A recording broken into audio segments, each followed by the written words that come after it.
네, 어제 이준숙 방통위원장님이 미국의 FCC라고 하는 연방통신위원회 위원장님을 만났습니다. 솔직히 말씀드리면 굉장히 뜬금없기도 하고 많은 분들이 이거에 대해서 정확한 의미를 알지는 못하고요. 네, 저도 그렇습니다. 어떤 이야기가 오갔을지 그냥 형식적인 것인지는 알 수는 없지만 FCC라는 곳이 원래 FRC였어요. Federal Radio Commission이라고 해서 예전에는 라디오가 그 대중들에게 주요 통신 매체였기 때문에 라디오를 규제하는 그런 기관이었는데 지금은 1934년에 바뀌었습니다. 꽤 오래전에 바뀌었죠. Federal Communication Commission이라고 해서 뭐 라디오, 텔레비전, 전화, 인터넷 뭐 이런 모든 통신을 규제하는 그런 미국의 기관으로 바뀌었습니다. 그래서 이진숙 방통위원장님이 여기에 위원장님을 만났고요. 정확히 어떤 이야기가 오갔는지는 나와 있는 게 없어요. 그렇기 때문에 일단은 여러분도 너무 많은 의미를 부여하기보다는 제가 항상 좀 경계하는 게 뭐냐면 누가 누구를 만났고 누가 미국에 누구를 만났다고 해서 되게 큰 의미를 부여하기는 어렵다는 겁니다. 사실 윤석열 대통령님이 지난 탄핵 전국 때 탄핵 소추안이 발의되고 나서 시팩에 매슐랩이라고 하는 사람이 이제 관저에 가서 미국 보수주의에서 굉장히 권위 있는 인물인데요.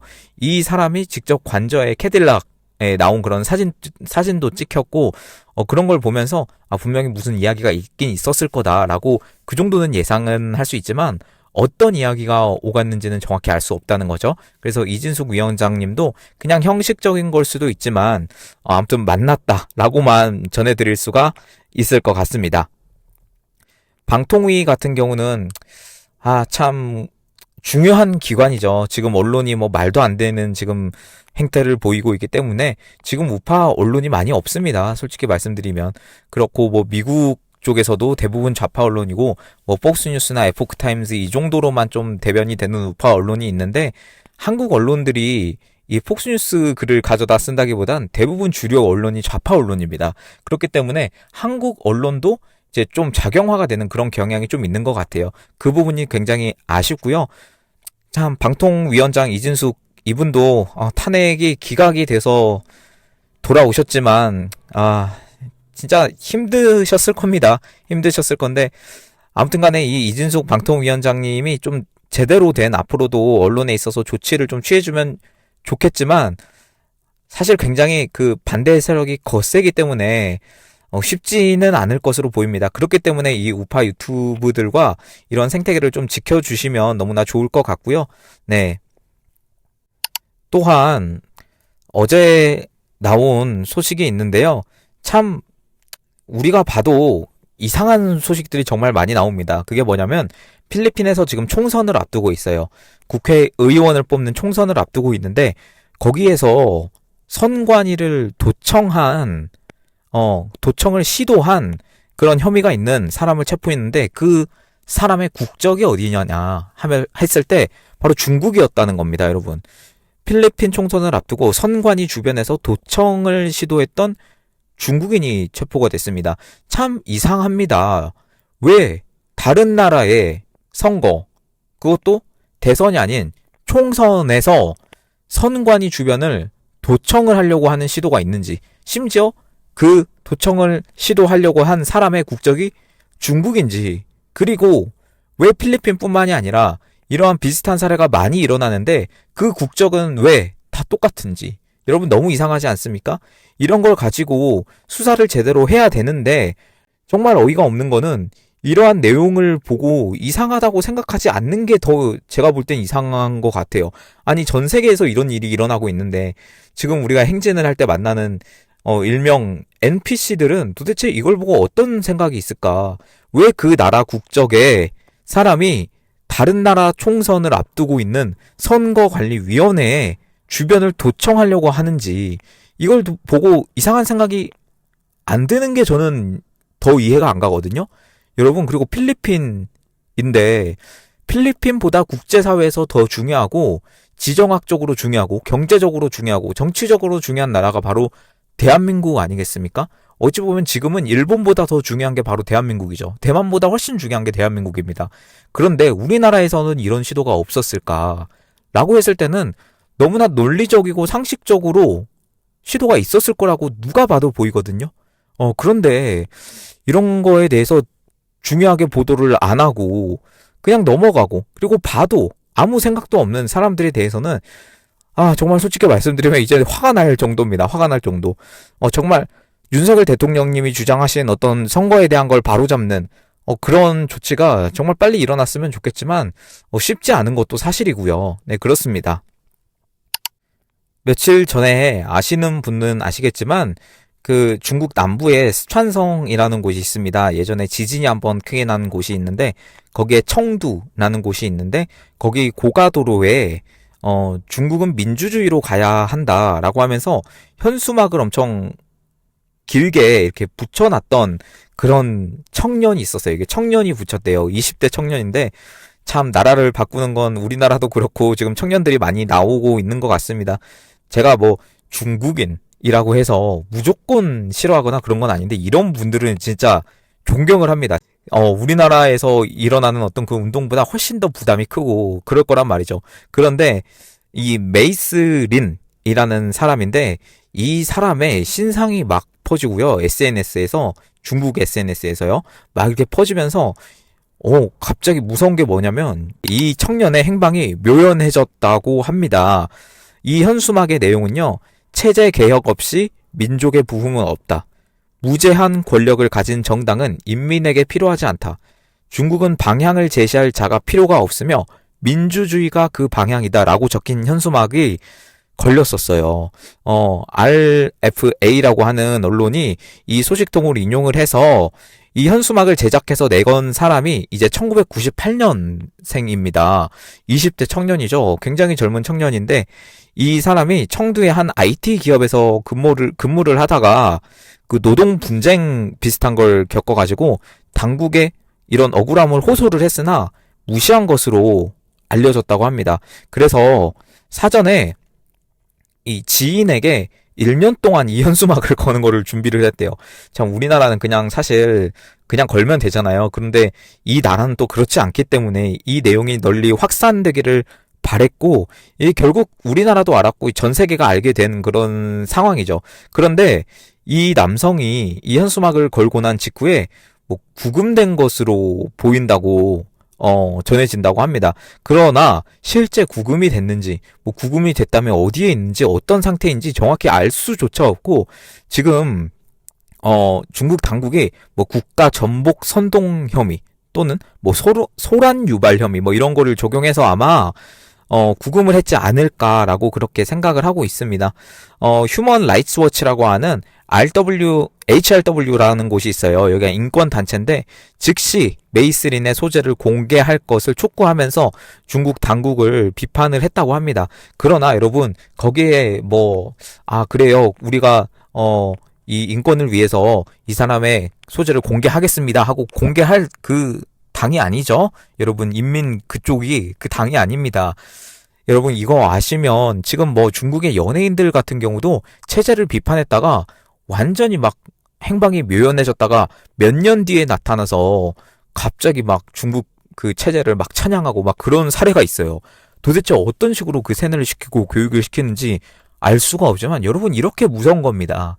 자유가 없는 건요 이렇게 무서운 겁니다. 우리가 지금 이런 그 기로에 있는데 정말 지금 많은 분들이 정신 차리고 이렇게 계몽령 이후로 이 자유에 대해서 이 자유의 가치 윤석열 대통령님이 계속해서 주장하신 이 자유의 가치에 대해서 느끼고 있지만 아직은 저는 모자란 것 같아요. 많은 분들이 그냥 생각 없이 살고 있는 것 같긴 합니다.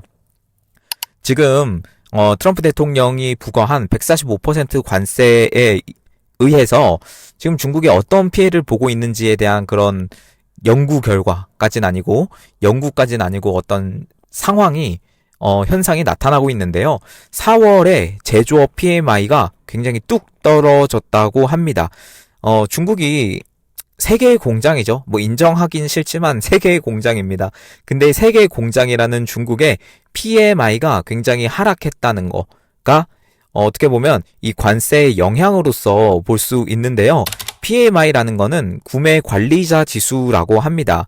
Purchasing Managers Index라고 해서 제조업체의 구매 관리자들을 대상으로 한 설문을 통해서 생산, 신규 주문, 재고, 고용, 이런 주요 지표를 종합을 해서 산출한 지수, 일종의 지수입니다. 수치고요.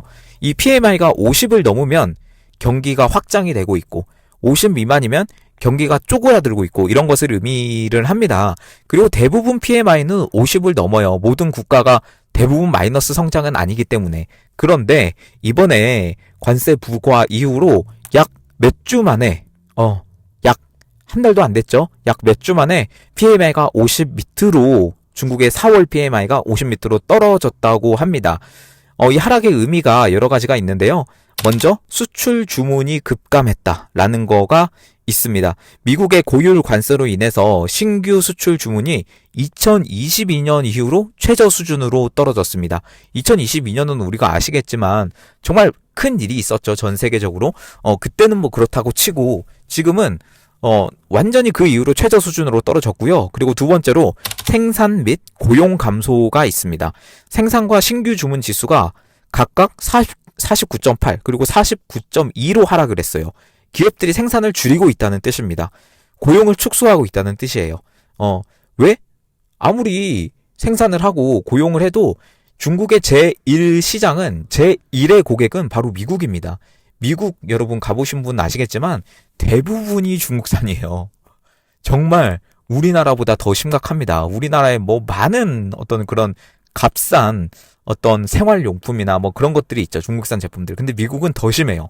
완전히 그냥 도배가 됐다고 보시면 됩니다. 그런데 이런 중국의 기업들이 생산을 줄이고 고용을 축소하는 형태를 보이고 있다고 하고요. 결국 이거의 가장 큰 결론적인 의미는 뭐냐? 경제 성장률이 바로 하향한다라는 겁니다. 경제학자들은 중국의 2025년 성장률 전망치를 정부 목표치가 5%인데요. 이거는 근데 여러분 조작이 좀 많이 들어갑니다. 환율 조작국으로도 조작이 되는데 경제 성장률 조작 안 하겠어요? 분명히 합니다. 5%인데 지금 3.5%로 하향 조정을 했습니다. 3.5%도 말이 안 돼요. 우리나라보다 지금 훨씬 인구도 많고 이런 제조업 규모가 큰 건 맞거든요. 기술도 많이 따라왔고 그런데 그 나라의 경제 성장률이 5%가 아니라 3.5%로 하락을 했는데 실제로는 제가 봤을 때는 마이너스가 되지 않을까. 일단 4월달 지금 앞으로는 어떻게 될지 모르겠지만 4월달은 그렇습니다. 관세가 이렇게 지속이 되면 예상되는 영향들이 앞으로도 당연히 더 제조업 위축이 심화가 되겠죠. 그리고 수출 중심이에요. 여기도 수출 중심이어서 관련된 수백만 개의 일자리가 사라질 수도 있고 글로벌 공급망도 굉장히 위협이 받을 수 있고요. 정치적 불확실성도 커질 것 같습니다. 결론적으로 이 중국의 제조업 PMI 하락은 단순히 경기 지표 그 이상의 저는 의미를 가진다고 생각을 합니다. 그리고 전문가들도 그렇게 예상을 하고 있고요. 미중 무역 갈등이 실물 경제에 미치는 직접적인 영향을 보여주는 첫 사례다라고 평가할 수 있겠고요. 향후에 글로벌 경제의 불확실성을 더욱더 가중시킬 수 있다고 생각합니다. 우리나라가 지금 조선이나 LNG나 이 틈을 타서 성장하려고 하고 있는데요. 정말 잘 대비를 해야 됩니다. 그리고 우리나라도 지금 예를 들어서 북한과 미국이 대화를 하게 된다면 과거처럼 우리나라가 패싱 당할 수도 있는 그런 상황을 거치게 되는데 진짜 지금 제대로 우리나라 국민들이 깨어서 활동하지 않으면 정말 위태위태한 상황을 넘어서 휘청휘청할 수도 있다라고 저는 봅니다. 어떻게 보면 위기예요. 진짜 위기고 많은 분들이 이제 희망을 가지시곤 있지만 사실 지치기도 한 게 우리가 열심히 이렇게 하지만 언론들은 눈 하나 깜빡도 하지 않는 거, 그리고 사법부는 눈 하나도 깜빡하지 않는 거. 오늘 이재명에 대한 선고가 나오지만 저는 솔직히 말씀드리면 기대도 안 해요. 보고 있지도 않습니다. 진짜로 그동안 그들이 제대로 했다면 애초에 여기까지도 안 왔을 거라고 저는 생각을 합니다. 솔직히 말씀드리면. 트럼프 대통령도 이 대중 고율 관세에 대해서 뭐라고 말을 했냐면, 중국은 그래도 싼다. 중국은 그래도 싸다. 한마디로 이렇게 말했습니다. ABC라는 언론과 인터뷰를 했는데요. 누적 145%의 대중국 관세에 대해서 그것은 좋은 일이다. 그들은 그래도 싸다. 145% 관세가 145%에 달하면 그들은 기본적으로 미국에서 많은 사업을 하지 못한다. 그들은 매년 우리에게서 수조 달러를 벌었다. 이런 식으로 말을 했습니다. 그간 누구도 그러지 않았던 수준으로 우리를 갈취해 왔다. 나아가서 똑같이 나쁜 나라도 있다라고 화살을 돌렸는데요. 이거는 아마 그 유럽 쪽을 겨냥을 하고 말을 한 것 같아요. 이후에 왜냐하면 문맥상 유럽연합에 대해서도 말을 했거든요. 유럽연합, EU를 본다면 그들이 우리에게 했던 일은 끔찍하다. 거의 모든 국가가 우리를 갈취하고 있다. 더는 그렇게 하지 못할 것이다. 라고 이렇게 말을 했습니다. 관세가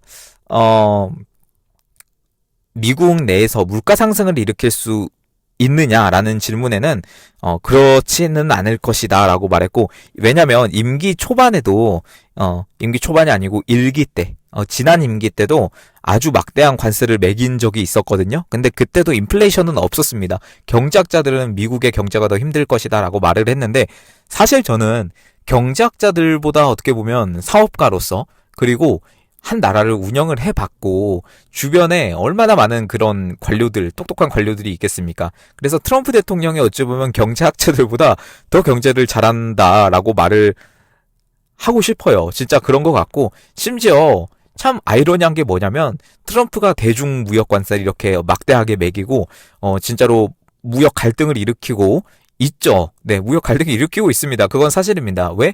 내부적으로 중국을 다루기 위해서. 그런데 팩트는 뭔지 아세요? 바이든 때 물가가 더 올랐다는 겁니다. 여러분, 바이든 때. 이게 참 애매한 그런 일이죠. 이런 식으로 트럼프가 말을 계속해서 하고 있고요. 중국의 반응도 참 한결같습니다. 자존심이 엄청 센 나라이기 때문에 뭐라고 말을 했냐면, 우리가 절대 무릎을 꿇지 않는다, 미국에 라고 하면서 어떤 영상을 동시에 틀었냐면 이 한국전의 영상을 틀었어요. 6.25전 6.25 때 정말 어이가 없는 진짜 나라입니다. 뭐라고 했냐면, 그 영상 이거를 틀면서 중국은 무릎 꿇지 않는다. 왜냐하면 우리 자신을 위해 일어서는 것은 협력의 가능성을 살리지만 타협은 협력을 망친다. 제국주의자들은 항상 오만하다. 그들이 약간의 이성을 보인다면 그것은 단지 강요될 뿐인 거다. 이런 식으로 말을 하고 있는데요. 여러분, 참 뻔뻔하지 않습니까? 진짜 어이가 없고요. 보면 볼수록 이 나라는 진짜 트럼프 대통령이 안 됐다면, 진짜 해리스가 됐다면 이러고 있을지도 못합니다. 우리는 지금. 네, 여러분도 저랑 비슷한 감정일 거라고 생각하고요. 미국에 대해서 미국은 종이 호랑이일 뿐이다. 글로벌 무역 점유율이 5분의 1도 안 되는 미국은 전 세계를 대표하지도 않는다. 라고 이렇게 말을 했습니다. 여러분, 이렇게 자존심 강하게 아주 그냥 전 세계 언론에 대놓고 이렇게 중국은 무릎 꿇지 않는다, 타협하지 않는다, 이렇게 말을 하고 있지만, 팩트는 뭐냐면요. 지난 그 IMF 총재 회의 때 저번 주죠. 미국 재무부로 들어간 중국 그 고위급 관료들이 있었습니다. 그리고 나서 미중 관에 이제 반도체 관련한 관세가 굉장히 높았는데, 중국도 이제 보복 관세로 미국의 125% 관세를 반도체 분야에 매겼는데요. 그거를 조용히 철회를 했던 중국입니다. 여러분, 어떻게 생각하시나요? 이 무역 갈등의 승자는 과연 누가 될 것인지. 제가 볼 땐 결국에는 미국이 이길 거라고 생각하지만, 사실 많은 사람들이 걱정하는 거는 그겁니다. 이 중국 당국이 지금 내부적으로도 굉장히 흔들리고 있습니다. 이 핑진시의 실각 위험이라든가 그런 게 있기 때문에 아마 이것을 타개하기 위해서 대만 쪽에 조금 더 압박을 가하지 않을까라고 하는 그런 예상은 있습니다. 그러나 이것을 확신할 수는 없고요. 계속해서 관심 있게 지켜보고 새로운 뉴스가 나오면 또 전달해 드리도록 하겠습니다. 네, 여러분, 계속해서 이 우파 유튜브들에 대해서 지금 알고리즘 공격이 굉장히 심해지고 있습니다. 여러분들이 도와주실 거는요, 그냥 간단하게 광고가 나오면 좀 봐주시고, 구독, 좋아요 좀 눌러주시고, 그리고 멤버십 가입 제가 항상 댓글에 달아놓는데요. 그런 것들로 좀 응원해 주시면 감사하겠고요. 그리고 이제 5월이 시작이 됐습니다. 어찌됐든 5월이 시작이 됐고요. 여러분, 조금만 더 힘내고 지치는 거 알고 있습니다. 그러나 지쳐서 마냥 있을 수는 없는 상황인 것 같아요. 네, 여러분 계좌로 후원해주신 분들 정말 감사드리고요. 마지막으로 영상 하단 참고해주시면 정말 감사드리겠습니다. 오늘 방송은 여기서 마치도록 하겠습니다. 감사합니다.